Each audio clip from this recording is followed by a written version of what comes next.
Anda trainer ataupun coach, stop sekejap. Presentation dah power, tapi kenapa ramai peserta masih cepat bosan? Pernah tak kita dah shock present ni, tapi bila tengok muka peserta semua tengah blank? Ada yang main phone bawah meja. Tapi bukan sebab mereka malas. Mungkin sebab cara penyampaian kita tak cukup power dekat audience. Inilah rahsianya teknik penyampaian secara interaktif and real time. Bayangkan anda annotate terus atas skrin, split screen, share nota ke peserta.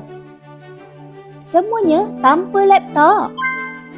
Dalam bab mengajar ni, kena ada elemen interaktif and real time. Barulah peserta boleh fokus kan? Jadi, anda ingin tahu teknik mengajar dengan lebih power? Anda boleh belajar secara live dengan kehadiran communication coach Tuan Rizal Rashid. Program masterclass secara percuma 11 Julai ini di Wisma Arvia. Dan kalau anda nak buat event sendiri, boleh sewa Arvia Hall atau miliki smartboard ni untuk kelas anda. Cara nak daftar mudah sahaja. Anda boleh pergi ke TikTok profil kami, boleh klik link di bio dan nanti anda boleh klik daftar sekarang. And tempat sangat terhad, jumpa anda di sana.